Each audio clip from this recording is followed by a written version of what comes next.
बाबा शहरोज़ तूं मुंहिंजो अकेलो पुटु आहीं ऐं मुंहिंजी पग जो वारिस आहीं।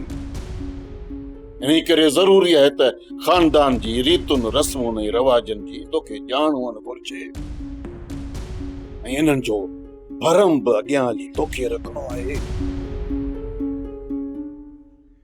बाबा साईं, यार तव्हां आहियो पुराणे जुग जा माण्हू, पर हर दौर जी पंहिंजी तक़ाज़ा हूंदी आहे।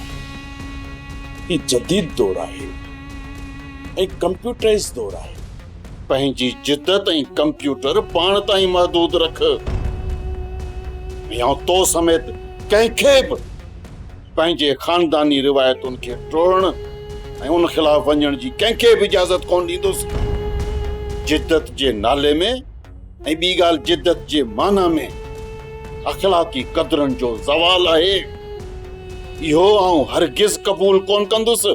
बाबा साईं, मूं तव्हांजे पुराणे रिवायतुनि खां इनकार त नाहे कयो।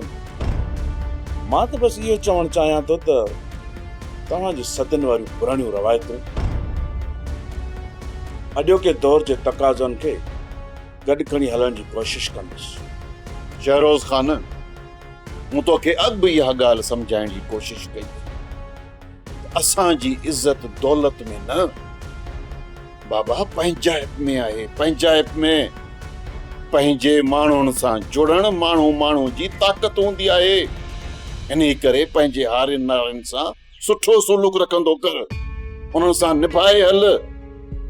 राज भाग हूंदो आहे बाबा। जंहिं राज खां मुंहुं मोड़ियो ॼण भाग खां मुंहुं मोड़ियईं। मूंखे हारियुनि नारियुनि खां तुंहिंजूं शिकायतूं मिलण शुरू थी वयूं आहिनि, पर इहो यादि रखजांइ त हारी नारी तो वांगुरु मुंहिंजा बच्चा आहिनि। सरकार जी बादशाही जो ख़ैर हुजे। ॾे ख़बर कमदार, अस्पताल मां थी आहे? हा बाबा साईं, वियोसि पर छोकिरी अञा होश में न आहे। मूं तोखे जेको कमु सौंपियो हो उन में काग भराई थी? हा सरकार, पक थम त ॾोही ॻोठ जा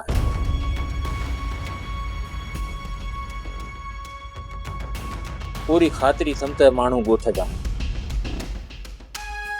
पर नालो खणण मां ॾिजा।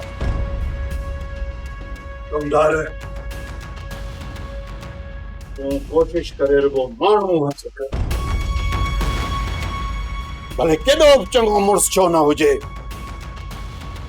मां हुनजो मोह कारो करे सॼे ॻोठ में घुमाईंदोसांसि। सरकार, मालिक आहियो तव्हां।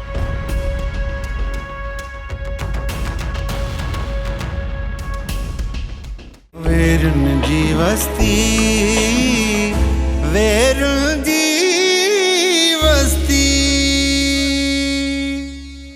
सब्सक्राइब कयो असांजो official YouTube channel Singh TV HD drama ऐं वधीक अपडेट लाइ बेल आइकन खे क्लिक करियो।